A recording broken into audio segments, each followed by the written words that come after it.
Dans la nuit du 29 mai 1944, quelque chose d'inimaginable pour la marine américaine se produisit.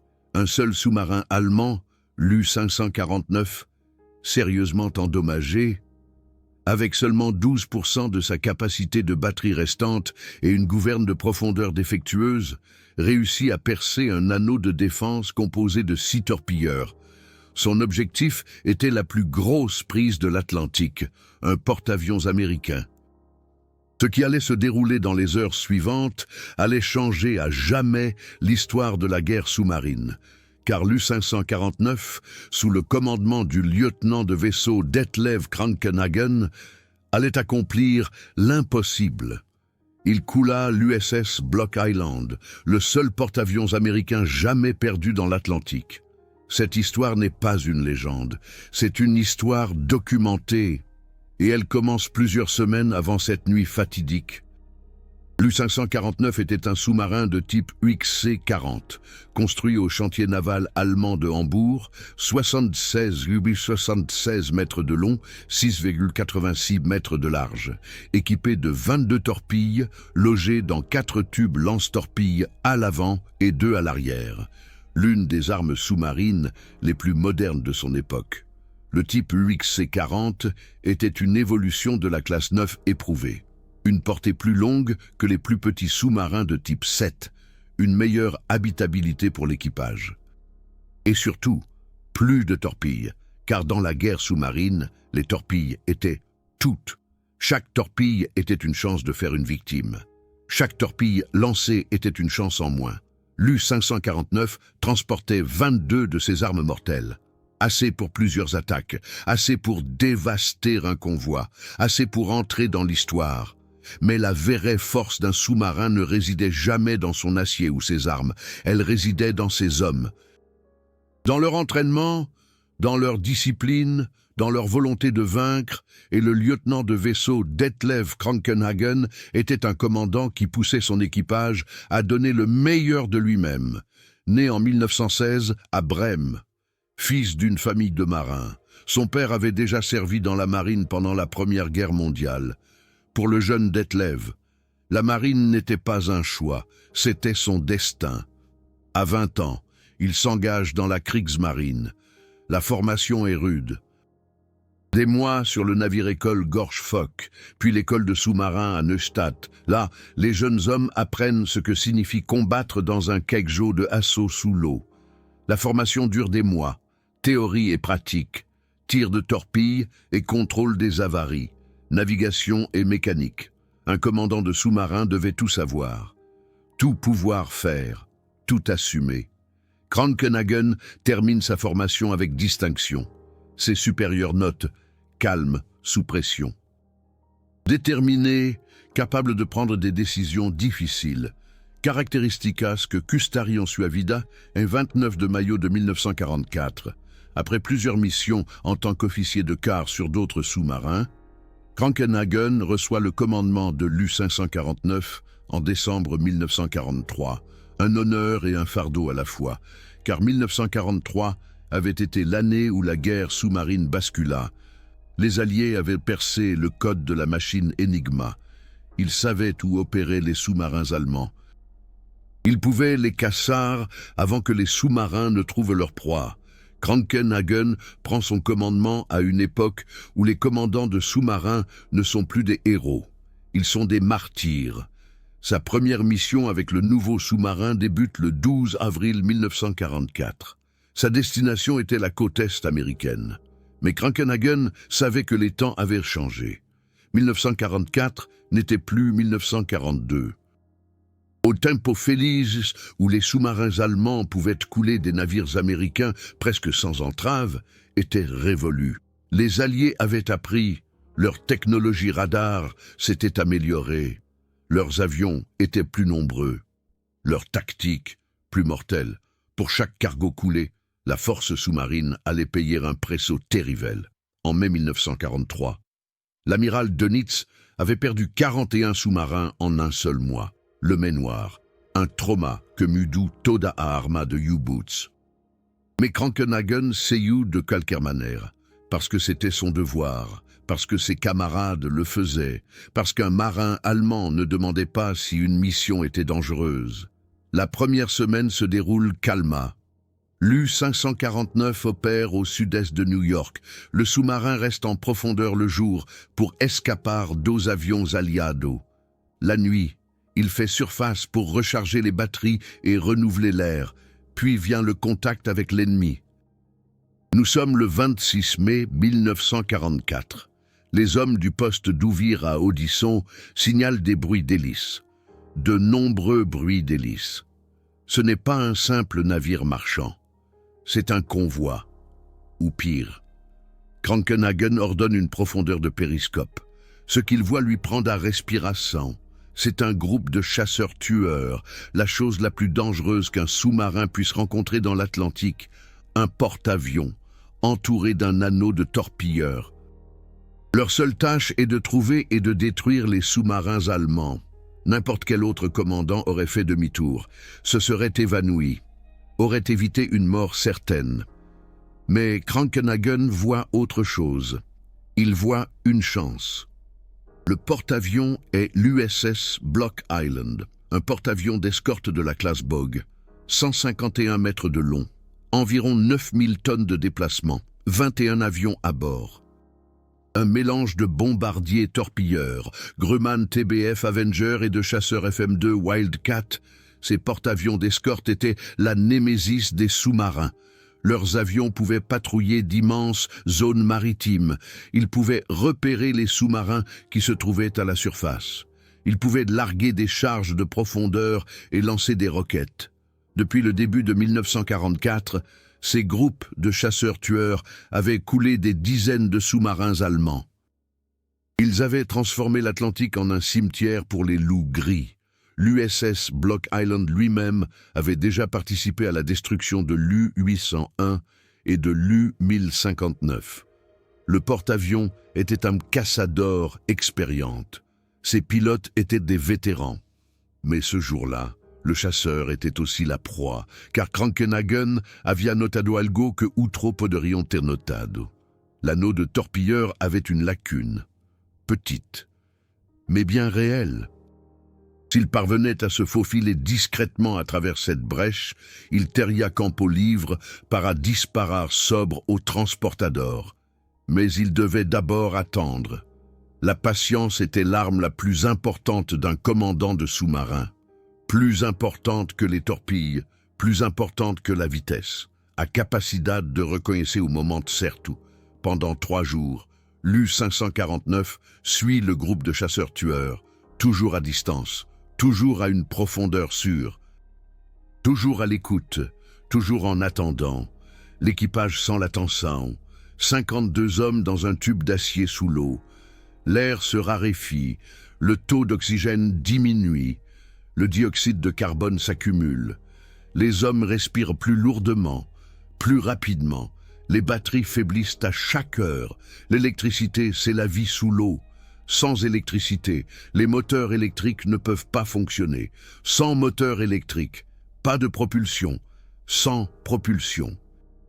Il ne reste plus qu'à dériver et attendre. Et la pression n'est pas seulement physique, c'est la pression psychologique qui peut briser les hommes. Savoir que l'ennemi rôdait au-dessus, savoir que chaque instant pouvait être le dernier. Dans un sous-marin, il n'y avait aucune échappatoire, aucune fuite possible. Si le navire sombrait, tous sombraient avec lui. Les hommes le savaient, chacun d'entre eux. Certains équipages craquaient sous cette pression. Des hommes perdaient la raison, criaient, pleuraient, priaient, mais l'équipage de l'U-549 était différent. Le lieutenant de vaisseau Detlev Krankenhagen l'avait façonné. Pendant des mois, il l'avait entraîné, lui avait appris à rester calme quand tout semblait perdu, lui avait appris à faire confiance à ses camarades, lui avait appris à lui faire confiance. Personne ne se plaignait. Il savait ce que leur commandant projetait, et il lui faisait confiance. Avec leur vie, au matin du 29 mai, l'inimaginable se produisit. Une bombe sous-marine explosa près de l'U-549. Pas assez près pour le détruire, mais assez près pour causer des dommages. la gouverne de profondeur se bloqua. L'un des mécanismes les plus vitaux d'un sous-marin. Sans gouverne de profondeur fonctionnelle, un navire ne pouvait pas plonger correctement, ni refaire surface correctement, ni manœuvrer correctement.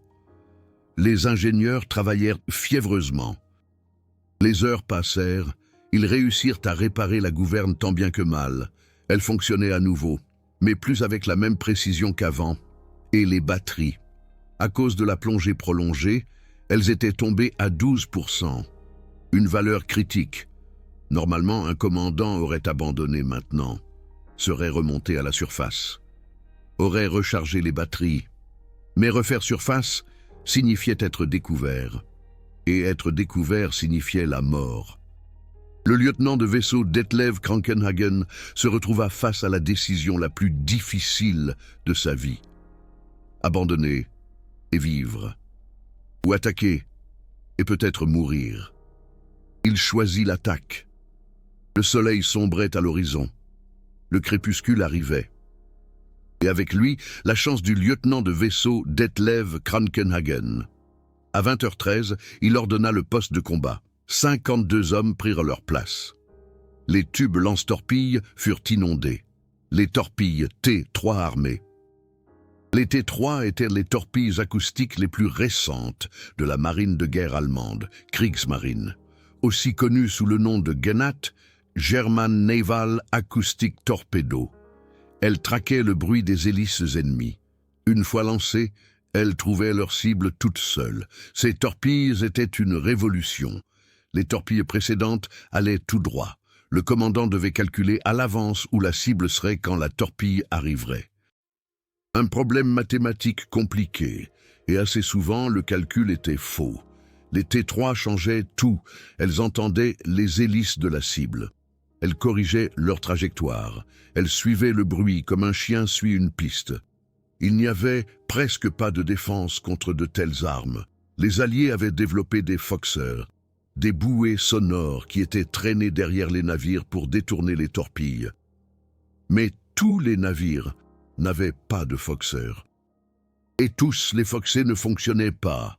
Le lieutenant de vaisseau Detlev Krankenhagen avait 3 de ses chasseurs mortels dans les tubes d'étrave. 3 chances de toucher le porte-avions USS Block Island.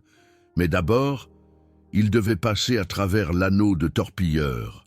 Il amena l'U-549 à la profondeur du périscope, juste assez profond pour ne pas être vu, juste assez haut pour voir à travers le périscope. Les torpilleurs tournaient autour du porte-avions USS Block Island comme des requins autour de leur proie. Leur sonar scrutait l'eau. Leurs lanceurs de bombes sous-marines étaient chargés. Ils attendaient juste un signal. Le lieutenant de vaisseau Detlev Krankenhagen vit l'ouverture, entre l'USS Barr et l'USS Eugene E. Elmore. 2 torpilleurs qui étaient en train de faire demi-tour. Pendant peut-être 10 minutes, l'ouverture serait là. 10 minutes. Pour couler un porte-avions, lentement, comme un prédateur, l'U-549 glissa à travers l'ouverture. Les hommes dans le navire retinrent leur souffle. Le moindre bruit pouvait les trahir, la moindre mauvaise manœuvre. Les secondes s'étirèrent en éternité. La sueur coulait, les cœurs battaient la chamade. Et puis le lieutenant de vaisseau Detlev Krankenhagen était passé. Devant lui se trouvait l'USS Block Island, grand, vulnérable, ignorant. La distance était de 1200 mètres, distance de tir idéale. À 20h31, le lieutenant de vaisseau Detlev Krankenhagen donna l'ordre. Tube 1, feu. La première torpille se précipita dans l'eau. 28 nœuds, 800 mètres par minute. En moins de 90 secondes, elle atteindrait sa cible. Tube 2, feu. La deuxième torpille suivit. Tube 3, feu. 3 torpilles, T3. 3 chasseurs mortels. En route vers l'USS Block Island. Les secondes passaient. Le lieutenant de vaisseau Detlev Krankenhagen comptait dans sa tête 50, 60, 70. Puis vint la première explosion. Une boule de feu gigantesque illumina la nuit. La torpille avait frappé au milieu du navire. exactement là où se trouvaient les réservoirs de carburant. Quelques secondes plus tard, la deuxième explosion, à l'arrière. Dans la salle des machines, l'USS Block Island était en flammes. Le feu se propageait à une vitesse fulgurante. En quelques minutes, il avait envahi tout le pont d'envol. Les avions sur le pont explosaient un par un. Leurs réservoirs de carburant étaient pleins, leurs soutes à munitions chargées. Chaque explosion déclenchait la suivante, un feu d'artifice de la mort. L'équipage se battait désespérément. Les équipes de lutte contre l'incendie couraient dans les couloirs. Les tuyaux étaient déroulés, l'eau pompée. Mais ce n'était pas suffisant. Le feu était plus fort. L'eau qui entrait par les trous des torpilles était plus forte. La gravité était plus forte. Le porte-avions USS Block Island s'inclina. D'abord lentement, puis plus vite. Les hommes sous le pont ne se battaient plus seulement contre le feu. Ils se battaient pour rester debout. Ils se battaient pour monter les escaliers. Ils se battaient pour leur vie. Dans la salle des machines, c'était l'enfer. L'eau montait jusqu'à la taille des hommes. Les machines tournaient encore, mais elles ne tourneraient plus longtemps. Les mécaniciens savaient qu'ils n'avaient aucune chance. Malgré tout, ils restèrent à leur poste, jusqu'à la fin. À 21h, le capitaine Francis Marion Hughes donna l'ordre d'évacuer le navire. C'était la décision la plus difficile de sa vie. 956 hommes sautèrent à l'eau froide et sombre de l'Atlantique. Tout autour, leur navire brûlait. À 21h12, l'USS Block Island disparut sous les vagues. Le seul porte-avions américain jamais coulé dans l'Atlantique. Mais l'histoire n'était pas encore finie. Les torpilleurs savaient maintenant qu'un sous-marin était en dessous d'eux, et ils voulaient se venger. L'USS Arens et l'USS Eugene E. Elmore commencèrent immédiatement la recherche. Leurs sonars scrutaient systématiquement chaque mètre carré. Le lieutenant de vaisseau Detlev Krankenhagen essayait de s'échapper. Mais avec seulement 12% de batterie et une gouverne de profondeur endommagée, ses options étaient limitées. Il descendit en profondeur. 150 mètres, 180 mètres. Plus profond que ce que le navire ne devrait réellement aller. La profondeur de plongée d'un type 9 était officiellement limitée à 230 mètres. Mais c'était un chiffre théorique. En pratique, l'acier craquait à de telles profondeurs. Les rivets sautaient, les soudures se fendaient. L'acier craquait sous la pression. Chaque homme dans le navire l'entendait, le grincement, le gémissement du métal. Comme si le sous-marin crioua. À 200 mètres, l'eau commença à s'infiltrer, de petits filets au début. Mais ils se firent plus forts. Les hommes bouchaient les fissures avec des chiffons. Ils pressaient leurs mains contre les fuites. Ils priaient. Mais Krankenhagen continua de descendre. Parce qu'il savait que les grenades sous-marines étaient moins efficaces à cette profondeur, parce qu'il espérait que les Américains ne l'y trouveraient pas. La première grenade sous-marine explosa à 21h47. Trop loin pour causer des dégâts, mais assez près pour secouer les hommes à bord. Puis vint la deuxième. Plus près, la troisième. Encore plus près. Les Américains les avaient repérés. Et ils n'abandonnaient pas. Heure après heure, la chasse continua. L'U-549 essaya toutes les ruses que l'équipage connaissait. Lancer des leurres, ces petites capsules créaient un nuage de bulles d'air qui ressemblait à un sous-marin sur le sonar. Parfois, ça marchait. Parfois, non. Changer de cap. Virer soudainement à bâbord, puis à tribord, embrouiller les poursuivants.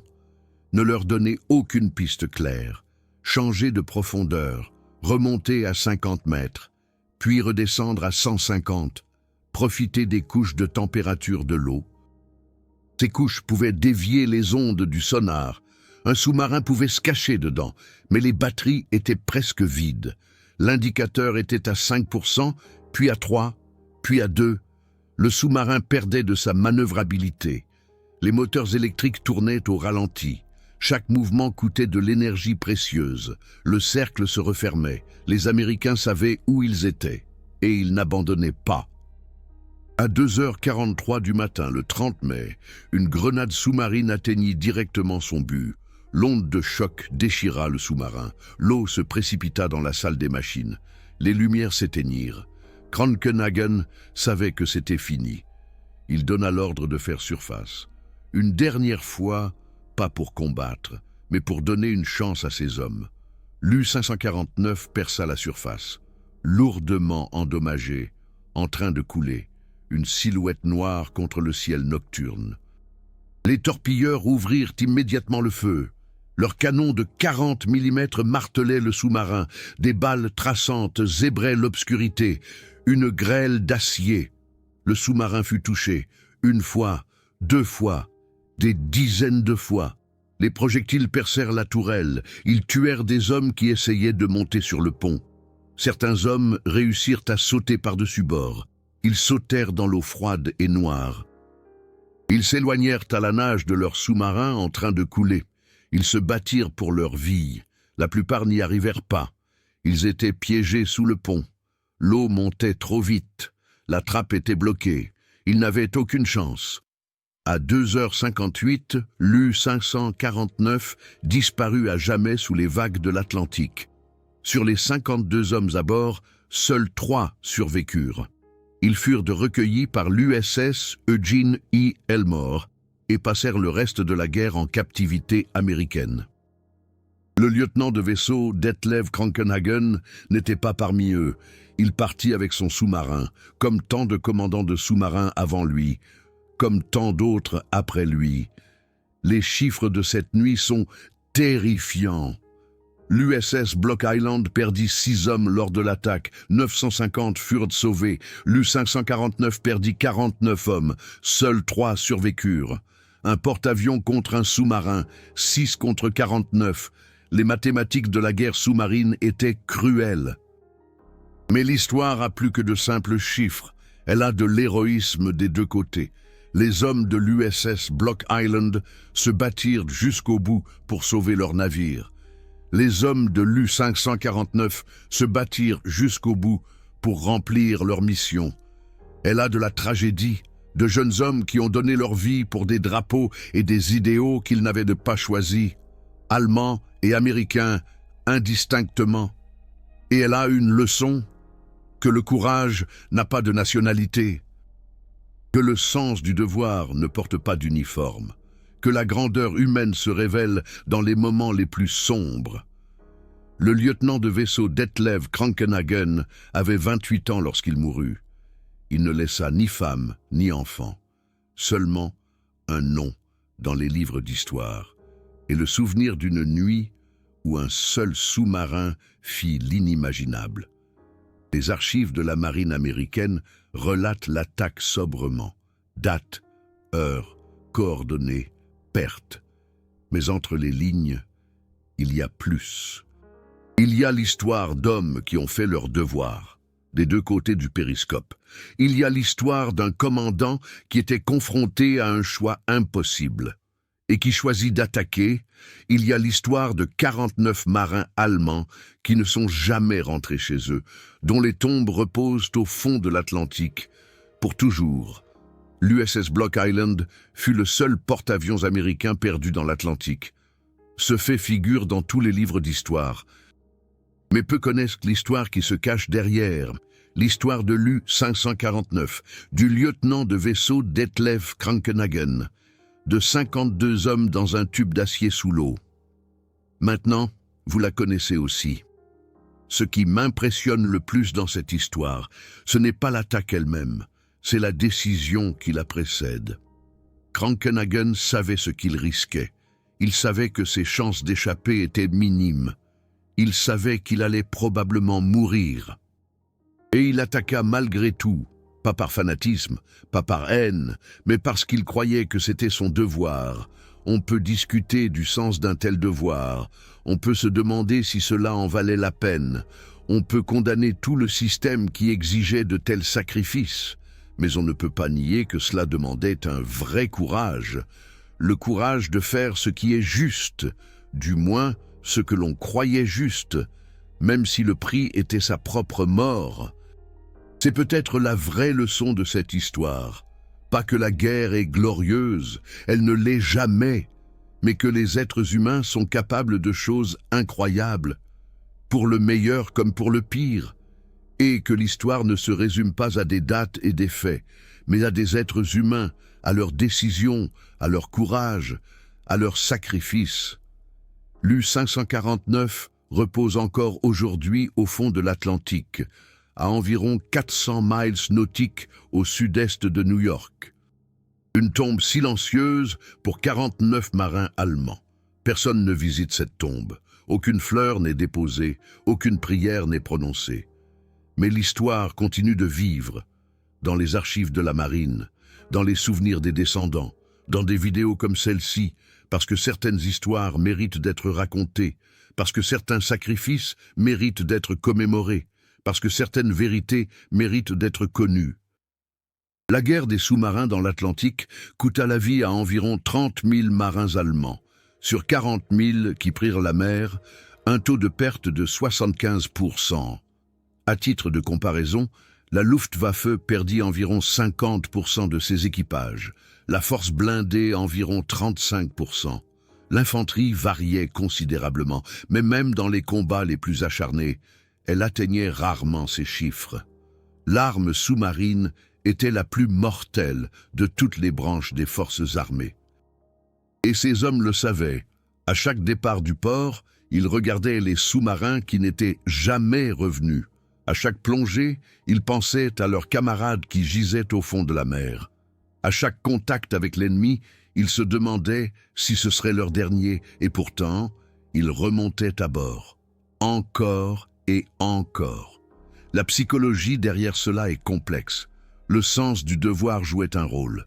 La camaraderie, le désir de ne pas abandonner ses camarades. Peut-être aussi le fatalisme. Si le destin était déjà scellé, pourquoi se battre? Mais surtout, il y avait autre chose. C'était le refus de laisser la peur l'emporter sur le devoir. Le refus d'être moins que ses camarades. Le refus d'abandonner. Les hommes qui montaient à bord des U-549 savaient que la probabilité de mourir était plus élevée que celle de survivre. Et ils montaient à bord quand même. Jour après jour, mois après mois, année après année. Ce n'est pas une glorification de la guerre, c'est une reconnaissance du courage, du sens du devoir, de la force humaine dans des conditions inhumaines. L'histoire de l'U-549 n'est qu'une parmi des milliers. Chaque sous-marin coulé a son histoire. Chaque marin mort avait un nom, un visage, une famille, mais cette histoire est particulière, parce qu'elle montre ce dont les hommes sont capables quand ils donnent tout. Parce qu'elle montre qu'un seul sous-marin peut défier un groupe aéronaval entier. Parce qu'elle montre que l'histoire s'écrit parfois en une seule nuit. Le 29 mai 1944, le lieutenant de vaisseau Detlev Krankenhagen a écrit l'histoire. Il l'a payé de sa vie. Son équipage l'a payé de sa vie, mais l'histoire vit. Et tant qu'elle vivra, ils ne seront pas oubliés. C'est peut-être la seule chose que nous puissions faire pour les disparus. Raconter leurs histoires. Citer leurs noms, se souvenir de leurs sacrifices, non pas pour glorifier la guerre, mais pour honorer les hommes qui l'ont subi. U-549, lieutenant de vaisseau Detlev Krankenhagen, 49 marins allemands. Reposez en paix. Mais l'histoire a encore une postface rarement racontée. Après la guerre, les 3 survivants de l'U-549 sont rentrés en Allemagne. Heinrich Schütz, Karl Winkler et Dieter Hartmann. 3 hommes qui avaient survécu à l'inimaginable. Ils parlaient rarement de cette nuit-là. Comme tant d'anciens combattants, ils gardaient leurs souvenirs silencieusement avec eux. Les cauchemars, la culpabilité, la question de savoir pourquoi ils avaient survécu et 49 de leurs camarades, non. Les familles des disparus ont reçu les notifications habituelles. Portés disparus au combat, décédés plus tard, aucun corps à enterrer, aucune tombe à visiter, seulement une date et une position dans l'Atlantique. À Brême, la ville natale du lieutenant de vaisseau Krankenhagen, presque personne ne connaissait son exploit. La guerre continuait, d'autres nouvelles dominaient, et puis la guerre était finie, et l'Allemagne avait d'autres soucis. Ce n'est que des décennies plus tard, lorsque des historiens ont fouillé les archives, que toute l'histoire a été révélée. L'histoire de l'U-549 et de l'USS Block Island. L'histoire d'une nuit de mai 1944. La documentation continue. Dans les semaines qui ont suivi, la marine américaine a essayé de comprendre ce qui s'était passé exactement cette nuit-là. Les témoignages des survivants de l'USS Block Island ont été recueillis. Les 3 marins allemands survivants ont été interrogés. Ce qui en est ressorti était étonnant. Les Américains n'avaient même pas soupçonné que l'U-549 les suivait depuis 3 jours. Leur sonar n'avait jamais détecté le sous-marin. Leurs avions ne l'avaient jamais vu. Krankenhagen avait manœuvré son sous-marin avec une précision inouïe, toujours juste assez profond, toujours juste assez silencieux, toujours juste assez invisible. Seule l'attaque elle-même avait trahi l'U-549. Les 3 survivants, dont les noms figurent dans les dossiers comme Heinrich Schwetz, Karl Winkler et Dieter Hartmann, ont raconté les dernières heures à bord. Ils ont parlé du silence avant l'attaque, de la tension au moment du lancement des torpilles, de la joie lorsque les explosions ont retenti et de la peur quand les grenades sous-marines ont commencé à tomber. Ils ont parlé du lieutenant de vaisseau Krankenhagen, comment il était resté calme jusqu'à la fin, comment il avait donné chaque ordre de manière claire et précise, comment il avait refusé de céder à la panique, et comment il se tenait à la fin sur le pont alors que le sous-marin sombrait. Sa casquette sur la tête, son regard fixé sur la mer. Calme comme lors d'un exercice, les survivants ont dit qu'il n'avait pas tremblé, n'avait pas crié, s'était contenté de rester là et de faire son devoir. Jusqu'au bout. Les dernières paroles que l'un des survivants a entendues de lui furent « Passez par-dessus bord, sauvez-vous ». Pas de discours dramatique, pas de pose héroïque, juste un ordre qui a sauvé la vie de ces hommes. 3 d'entre eux ont survécu. Parce que Krankenhagen a pensé à son équipage jusqu'au dernier moment. C'est ça, le leadership. Pas le leadership des manuels, mais le leadership qui compte quand ça compte.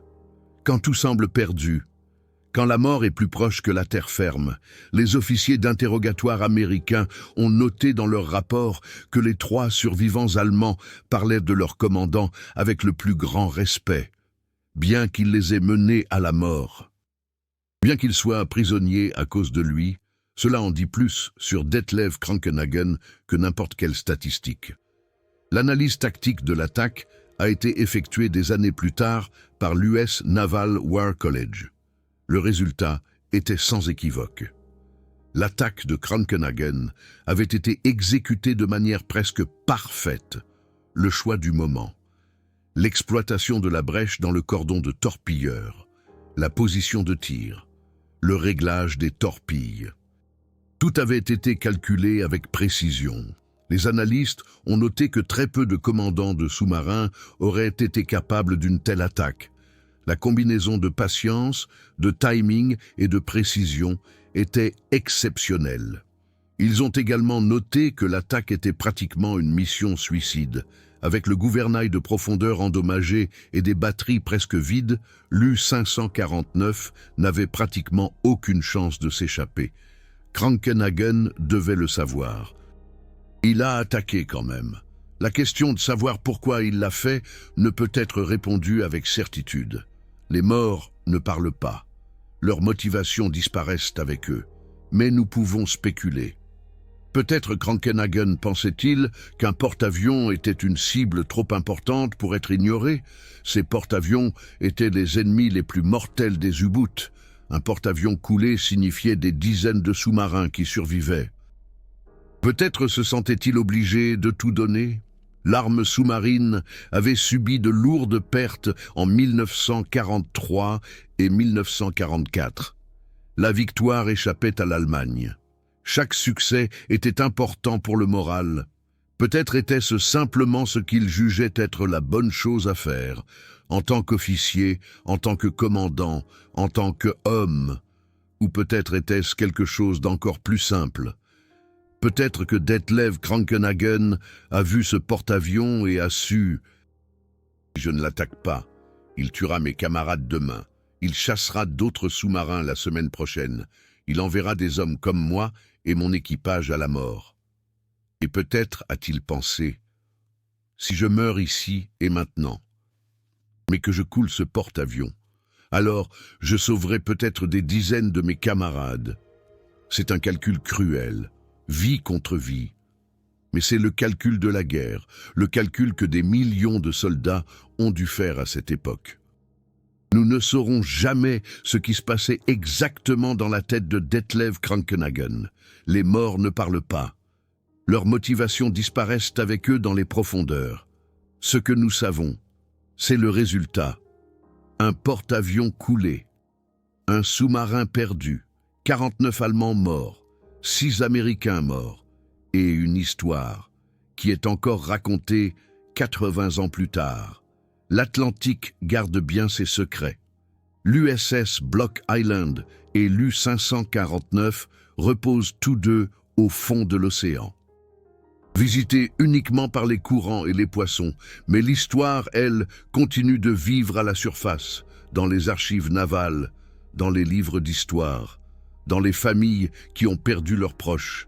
Et maintenant, ici aussi, dans cette vidéo, parce que certaines histoires méritent de ne pas être oubliées, parce que certains sacrifices méritent qu'on s'en souvienne, parce que certaines vérités méritent d'être connues.